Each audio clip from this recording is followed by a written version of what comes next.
过年嘛，还有个喜节嘛，这个就是步步高升嘛，就是我们家里这个特产嘛。8大碗的其中之一都有这道菜，不管老人小孩吃的非常好嘛。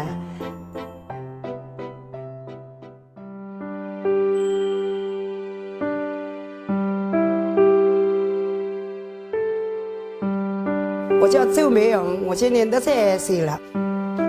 我做紫高汤做了有20年了，每一年过年我都要做紫高汤给我儿子吃。我儿子最喜欢吃这个紫高汤。我小的时候嘛，到外婆家去吃紫高汤。我们那是个鱼肠，就把蛋烧高一点，放一点糙米过里了嘛，豆豆就多些，就吃的厚一点嘛，就这样的来源嘛。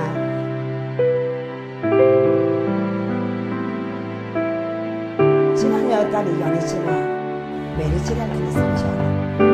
烧米最好是我们家里加工炒出来，那个烧米又香，煎出来就更好吃了。锅里炒的时候动一动，这个就是不焦啊，煎出来也好看的。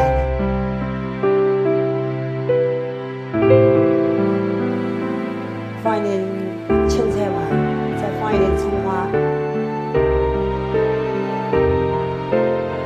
我儿子就喜欢吃这个，我就放那个葱花在这里，他就喜欢这个香了。别人家做他们不放葱花，扔了吧的。过年提前10天就可以就要准备了，做豆腐，鳝子嘛，炸都要忙的，没有歇的了。孩子过来也跟我帮忙，都要过来。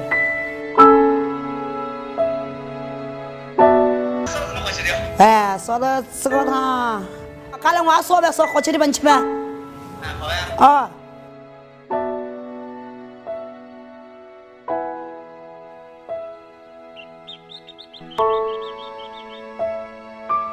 我是2月25生的，我儿子每一年的回来都跟我生日，再忙都是24都要到家了。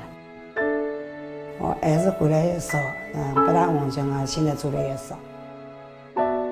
我儿子回来了，我就要多做一点了。外面吃不到紫高汤，外面再吃的好的，他就讲没得我们家里紫高汤好吃，就喜欢吃妈妈做的紫高汤。